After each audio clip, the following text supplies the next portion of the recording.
चलिए, बहुत बहुत स्वागत है मेरे देश के एक बार जितने भी इंडियन एयरफोर्स एस्पिरेंट हैं। लगातार कई दिन से कई सारे प्रश्न आपके लगातार बन रहे हैं कि सर कुछ अनाउंसमेंट दीजिए हमें कि आखिर नेक्स्ट फॉर्म कब आने वाला है। नेक्स्ट फॉर्म तो सर सही है, आखिर हमारा डेट ऑफ बर्थ क्या रहने वाला है। और साथ ही साथ मेरे जितने बच्चे फेज़ 2 के लिए जा रहे हैं 25 फ़रवरी से उनकी जर्नी शुरू हो रही है और मुझे लगता है बहुत ही इंपॉर्टेंट डेट है आपके जीवन में।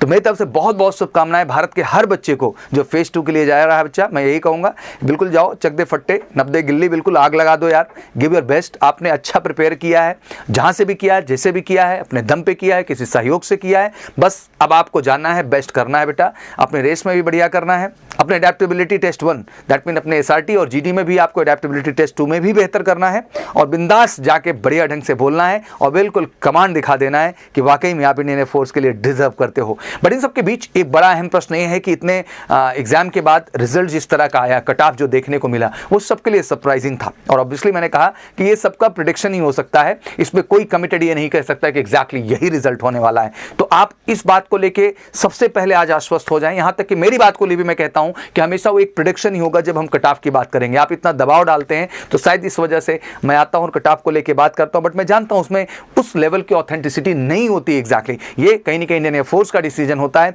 कि उनको फाइनली कितने बच्चों को शॉर्टलिस्ट करना है और उसके लिए बच्चों ने क्या पार्टिसिपेशन किया उसके आधार पर वो डिसाइड करेंगे। और नॉर्मलाइजेशन फैक्टर इस बार बिल्कुल कमाल का रहा है, सब कुछ उसने पलट के रख दिया। बट इन सब के बीच बहुत बड़ी संख्या में बच्चे फेल हुए हैं और ऑब्वियसली अब उनके लिए सबसे अहम प्रश्न यही है सर कि अगला एग्जाम का फॉर्म कब आने वाला है, सर एग्जाम कब होने वाला है। आखिर तैयारी हम शुरू करें तो क्या सर उसी जज्बे के साथ अभी से शुरू हो जाना स्टार्ट है? ये प्रश्न आपका अहम है। डेट ऑफ बर्थ अगला सबसे अहम प्रश्न है। तो मैं एक कोर एनालिसिस आपके सामने लाऊंगा बेटा, थोड़ा ध्यान से इस वीडियो में मुझे 5 मिनट का समय दीजिए, मैं बिल्कुल क्लैरिटी कर दूंगा। इसके बाद प्लीज कहीं इससे संदर्भ से रिलेटेड वीडियो देखने की जरूरत नहीं पड़ेगी, आपका सारा कॉन्सेप्ट क्लियर हो जाएगा। देखो, सबसे पहली बात कि जब ये नई साइकिल का पैटर्न शुरू हुआ है तो दो चीज तो दिमाग में आपको स्ट्रांगली रखनी चाहिए कि जो आपकी बैच की ज्वाइनिंग डेट हमेशा होती है वो आपको क्लियर होना चाहिए कि जून, जुलाई और क्रमशः आपका जो है दिसंबर और जनवरी। जैसा आपको पता है कि सबसे पहला जब प्रोसेस डन हुआ दैट मीन जब फास्टेस्ट तरीके से अग्निवीर लागू हुआ और इन्होंने आपके लिए फॉर्म 24/6/2022 को रिलीज कर दिया। 5 जुलाई 2022 तक फॉर्म भरना था, मुझे याद है। फिर आपका जो है एग्जाम भी शेड्यूल कर दिया इन्होंने, दैट मीन आपका एग्जाम शेड्यूल जो डेट रहा 24 से लेकर 31 जुलाई तक एग्जाम था। फिर फास्टेस्ट तरीके से रिजल्ट आए, प्रोसेस डन होता गया और फाइनली बच्चों की जो है नवंबर में एनरोलमेंट लिस्ट पब्लिश हो जाती है और वो फाइनली जनवरी, दिसंबर, जनवरी में ज्वाइनिंग कर लेते हैं। उसी के बाद क्रमशः पुनः फॉर्म रिलीज किया जाता है, जैसा कि आपको पता ही है, जिसका अभी हाल फिलहाल में आपने रिजल्ट भी देखा। और अब मेरे बच्चे फेज 2 के लिए जा रहे हैं। सबसे पहले मैं आप सारे बच्चे से चाहूंगा कि बिल्कुल जो आपके भाई जा रहे हैं उनके लिए ढेर सारी प्रेयर, आशीर्वाद कमेंट बॉक्स में जरूर दीजिए, उन्हें बेस्ट विशेस दीजिए, वो जाएं और फेज 2 में फोड़ करके फाइनली अपनी सफलता दें। वो पहुंचे बेलगामी कर्नाटका, फिर पीछे से यार आपको भी हम पहुंचाएंगे, आपको टेंशन लेने की जरूरत नहीं है। म्यूजिकल सी क्लासेस है तो सब कुछ मुमकिन है। तो मैं पॉइंट बताता हूं आपको कि इसका भी फॉर्म 7/11 को घोषित हुआ, बच्चों ने 23/11 तक फॉर्म भरा। 18 से 24 जनवरी इसका आपने एग्जाम दिया, ठीक है ना। एग्जाम के बाद रिजल्ट्स का बड़ा बेसब्री से इंतजार चला। 10 तारीख फिर से एक डेट थी प्रेडिक्टेड, बट फिर से ये इंडियन एयरफोर्स का अधिकार है, उन्होंने 15 को रिलीज किया और रिजल्ट आने के बाद सबको चौंका दिया। फिर फाइनली बच्चे जो है अपने फेज 2 प्रक्रिया पे अब जा रहे हैं, फिर मेडिकल प्रक्रिया पे जाएंगे, फिर इसके बाद अपना क्रमशः चलता रहेगा, फिर PSL आएगी, फाइनल एनरोलमेंट आएगी और ये जाकर के जून जुलाई बैच में ज्वाइनिंग कर लेंगे। अब इस बीच सबसे बड़ा प्रश्न होना लाजमी है कि सर अगला फॉर्म कब आ रहा है। तो अब चलो साइकिल को थोड़ा मैच कर लेते हैं, इसको किसी से मत समझो, क्लियरली समझने की कोशिश करो। अगर एक फॉर्म आप टेक्निकली देख रहे हो कि आपने जो है जुलाई मंथ तक भरा, दैट मीन जुलाई में आपका एक तरीके से 24 जून उन्होंने रिलीज कर दिया और 5 जुलाई तक मौका दिया, बड़ा कम टाइम दिया, अमूमन ये जुलाई में आने के चांसेस थे। चलो फॉर्म आ गया, आपने प्रक्रिया पूरी कर ली। एग्जैक्ट अगर हम जुलाई से जोड़े, फिर जुलाई, अगस्त, सितंबर, अक्टूबर और फिर बेटा आपका जो है नवंबर में पुनः फॉर्म घोषित कर दिया गया। स्टार्टिंग में एग्जैक्ट 4 महीने बाद आपका फॉर्म फिर से आपको अनाउंस कर दिया गया, जिसकी प्रक्रिया 7/11 का जो फॉर्म आया अभी आप फेस करके रिटर्न दिया आपने 18 से 24, फिर उसके बाद आपने रिजल्ट देख लिया और बच्चे फेज 2 के लिए जा रहे हैं। अब इसी कड़ी को फिर से हम 4 महीने कैलकुलेट करते हैं क्योंकि साइकिल वही चलती आ रही है बच्चा। तो लाजमी सी बात है कि आपके पास जो मंथ के तौर पे आता है वो नवंबर मंथ है, दिसंबर मंथ है, जनवरी मंथ है और फरवरी मंथ है। फाइनली चौथा मंथ के बाद जो 5वां मंथ हमारा आ जाता है वो मार्च है। तो मैं एक बात के लिए बिल्कुल स्ट्रांगली आश्वस्त कर रहा हूं कि मार्च में आपका फॉर्म अनाउंस होने जा रहा है। तो बिल्कुल कॉन्फिडेंट हो जाइए, फर्स्ट वीक में ही आप सबके पास ये खुशखबरी रहने वाली है और एक क्लियरली मेंशन कर रहा हूं, इसलिए कोई कंफ्यूजन इस चीज को लेके नहीं होनी चाहिए। तो बिल्कुल मार्च में आपके फॉर्म अनाउंस होंगे बेटा, फिर प्रक्रिया तेजी के साथ चलेगी। एग्जाम में डिफरेंसेस की बात कर लें तो आप मोटा मोटा मान सकते हैं कि अगर मार्च है तो ज़्यादा से ज़्यादा 2-2.5 महीने का ही समय मिल रहा है हर एग्जाम का। अगर हम ड्यूरेशन का अंतराल देखें तो इसमें भी वही देखने को मिलेगा, 2-2.5 महीने से ज़्यादा समय मिलेगा नहीं। तो आप मोटा मोटा मान के चलें कि इसको मई में आपको एग्जाम भी शेड्यूल इसका देखने को मिल जाएगा बच्चा। तो ये आपकी पहली क्लैरिटी होना बहुत ज़रूरी है और ऐसे ही साइकिल आप लगातार देखते जाएंगे स्टेप बाय स्टेप, जो कि आपको इंडियन एयरफोर्स करके दिखाएगी दोनों बैच के लिए, चाहे वो जून जुलाई का बैच है जिसकी प्रक्रिया चल रही है, बच्चे फेज 2 के लिए जा रहे हैं, और चाहे वो दिसंबर जनवरी का बैच है जिसकी प्रक्रिया पुनः शुरू होने जा रही है तेजी के साथ। ठीक है, अगला सबसे अहम प्रश्न सर एज का क्राइटेरिया। एज को लेकर क्लैरिटी दे देता हूं बच्चा। एज को लेकर आप पहली बात तो कंफ्यूज मत हुआ करिए, एकदम क्लियर आंकड़ा है आपके सामने दिखाता हूं। सबसे पहला आप लोग नोटिस करिए कि जब आप ध्यान से देखने की कोशिश करें, अगर पहला जब इन्होंने फॉर्म जनरेट किया तो उस समय अगर 2 ईयर की लिबर्टी ना मिली होती आपको एज में, तो एग्जैक्ट आपकी एज इन्होंने देना था 29/12/2001। देखो बगल में लिखा रहा 29/12/2001 से लेके 29/6/2005। ये वाला तो यही रहता, पहले वाले में ही चेंज हो जाता, जो 99 कर दिया गया 1999 वो 2001 होता। फिर आपने देखा कि अगली डेट ऑफ बर्थ आपके सामने आई।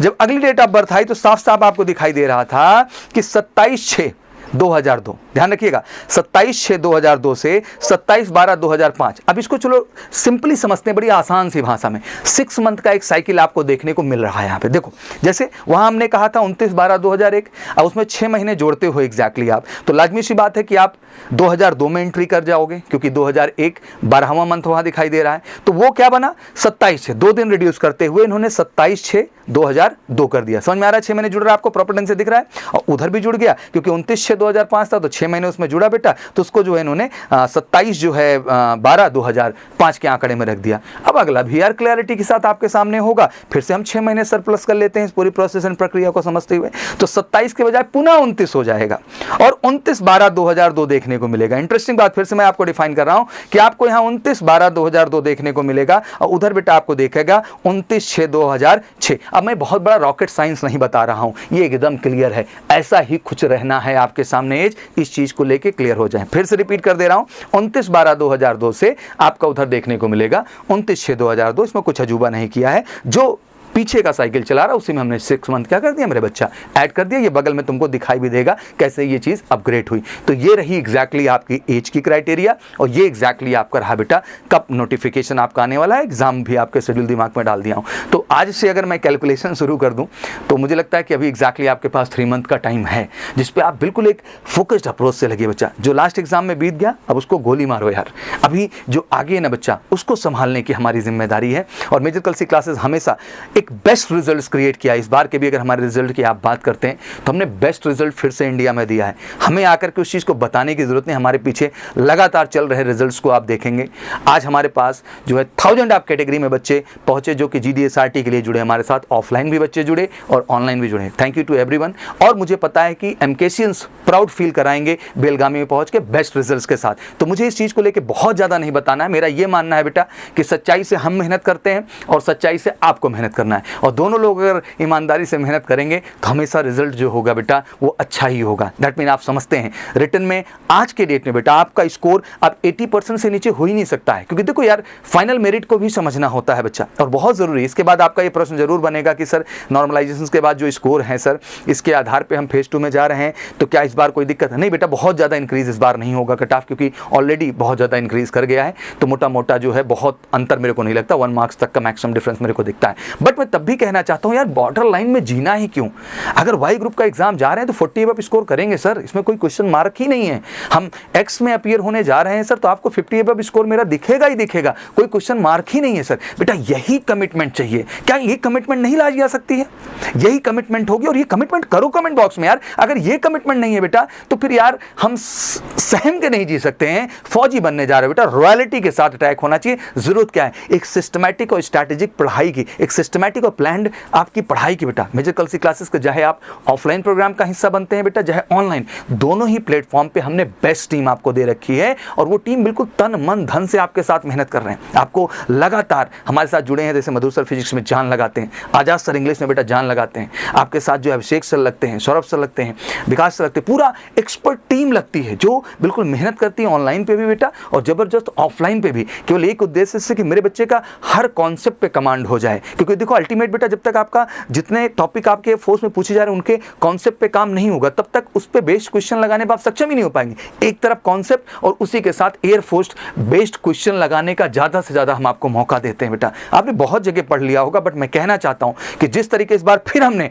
देश में सबसे बेस्ट रिजल्ट क्रिएट किया है, फेज 1 में भी और फेज 2 में भी फोड़ेंगे पूरे देश के अंदर बेस्ट रिजल्ट, और रियलिटी में आपके सामने वो ढेर सारे इंटरव्यूज मैं लेके आऊंगा जबरदस्त अंदाज में बच्चा। बट मैं कहना चाहता हूं मेरे भाई कि ये समय बहुत इंपॉर्टेंट है, फिर से एक बार कमर कसो और लग जाओ जबरदस्त तरीके से, क्योंकि अगला एग्जाम का शेड्यूल मैंने क्लियर कर दिया और जो बात कह दी है अब वो कह दी है, वो चीज़ होनी ही होनी है, आपको अच्छे ढंग से पता है बच्चा। बस ये कहना चाहता हूं कि अब आप क्या डिसाइड कर रहे हैं। आइए जबरदस्त ऑफलाइन प्रोग्राम में मेहनत करेंगे, 2.5-3 महीने आग लगा देंगे सुबह से लेकर शाम तक। हर स्टेप पे बेहतरीन रिटन क्लास देंगे बेटा, डाउट काउंटर देंगे, extra class facility, daily physical schedule आपका है, मॉर्निंग का भी है, इवनिंग का भी है, प्रॉपर मेडिकल फैसिलिटी है मेजर कलसी हेल्थ केयर सेंटर की, प्रॉपर लैब में टेस्टिंग सिस्टम है, जैसे वहां टेस्ट आपको देना है वही कंप्यूटर बेस्ड टेस्टिंग सिस्टम यहाँ है। और ये सब कुछ रियल में केवल मेजर कलसी क्लासेस में है, देश में केवल मेजर कलसी क्लासेस में ये सब कुछ रियल है आपके लिए। एकेडमिक क्लास से लेकर के, लैब से लेकर के, फिजिकल ग्राउंड से लेकर मेडिकल फैसिलिटी तक सब कुछ सच में यहाँ है।